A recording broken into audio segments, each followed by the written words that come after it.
ताज्या बातम्यांसाठी ABP माझाला subscribe करा आणि बेल आयकॉन प्रेस करा। काय सांगू तुम्हाला, हे आमच्या तुरी, आमच्या डोक्यावर आभाळ, पाऊस मुलकाचं धोतोय। 3-4 दिवस झालं गावातले घर वाहून गेले आमच्या किलत गावामध्ये। हे सगळं आजू पाऊस येतोय, गावात लोक राहायला जागा नाही, लोक सगळे शेतारानात राहतोय। आम्ही लेकरं घेऊन इकडे माळरानात राहतोय। हे पाऊस, आमच्या तुरी सगळ्या वाटोळं झाल्या, सोयाबीन वर वाटोळं झालं, आमच्या सगळ्या शेतातली नाला फुटली, सोयाबीन वाटोळं झालं। आम्ही जगाव का मराव हे आम्हाला कळणार। ते आमच्या हातातले पिकं गेले तर आम्ही शेतकऱ्यांनी कसं जगावं? सरकार पुन्हा म्हणतं शेतकरी आत्महत्या करतं, का करतं हे बघा। आपल्याला परिवर्तन साथ नाही दिल्यावर शेतकरी आत्महत्या करणार।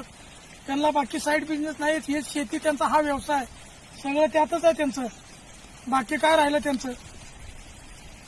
आम्हाला पंचनामे नको, आता आम्हाला शेतकऱ्यासाठी काय तर करा। पंचनामे केले की ते आमचे लाखाची तूर वाटोळे झालं तर 10,000 येते, ते का तुमच्या पंचनाम्याला घेऊन का चाटायचं आहे आम्हाला? पंचनामे नको आम्हाला, आमच्या शेतकऱ्यासाठी काय तर सरकारने रोखोक काय तर निर्णय घ्यावा, माझं म्हणणं असं आहे।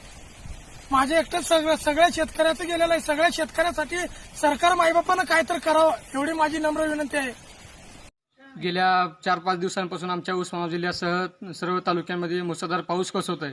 यामध्ये आमच्या किलस गावामध्ये सुद्धा मुसळधार पाऊस कोसळला आहे। यामध्ये ढगफुटी दृश्य, अतिवृष्टीचा पाऊस या ठिकाणी झालेला आहे। नदीलगत घरे असलेल्या मजुरांची अक्षरशः या पावसामुळे घरे वाहून गेलेली आहेत। यामध्ये कसलीही जीवितहानी झालेली नाही। त्याचबरोबर शेतकऱ्यांचा विचार करायला गेलं तर अक्षरशः शेतकऱ्यांच्या नरडावरती सुरी फिरवल्यासारखं या पावसानं, या निसर्गानं केलेलं आहे। कारण इतका भयानक पाऊस या ठिकाणी झाला आहे, अक्षरशः शेतकऱ्यांच्या तुरी या चक्क आडव्या झालेल्या आहेत।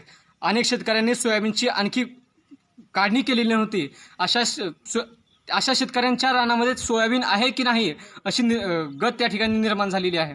आता शेतकऱ्यांनी जगावं कसं?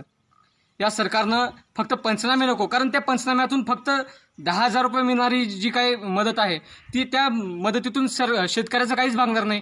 तर सरकारनं याचा कुठेतरी पुरेपूर विचार करावा आणि यासाठी सरकारनं काहीतरी शेतकऱ्यांसाठी नवीन योजना आखाव्यात, जेणेकरून शेतकरी हा आत्महत्येच्या बेकात अडकणार नाही। आमचा एक तर उस्मानाबाद जिल्हा हा दुष्काळाचा भागातला जिल्हा म्हणून ओळखला जातो।